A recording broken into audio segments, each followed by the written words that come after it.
Takže ahoj, já vás vítám u dnešního dílu, kde vlastně jsem jako první natáčela dekoraci do pokoje, což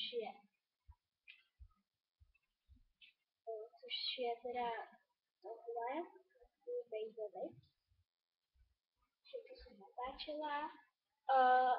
No, takže teď je druhý a to je 10 faktů. Takže první fakt jmenuji se Lenka.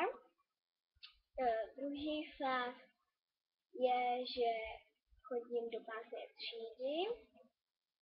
Třetí fakt je, že mám ráda koně.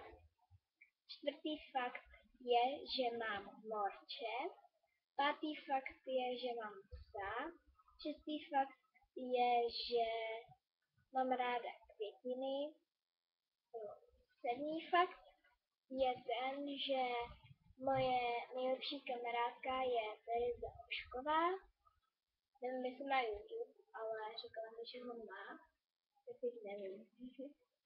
Osmý fakt asi...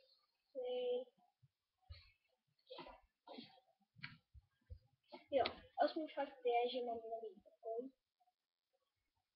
A devátý fakt je, že mám ráda hodně jakoby dekorace do pokoje. A takže se teď budeme hodně zaměřovat na tohle. Na ty dekorace a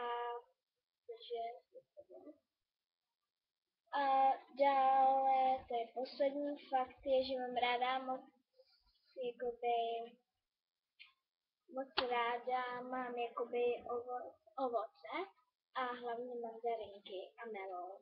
Takže jo. Ne, to byl 9. A ještě 11. fakt teda, když jsem říkala, že 10. 10. tak poslední fakt je ten, že mám ráda moc béžovou barvu. Takže já si myslím, že byste mohl dát ten like a nebo odběr. I když je tady zatím jenom jeden návod, ale mohl by se dát like.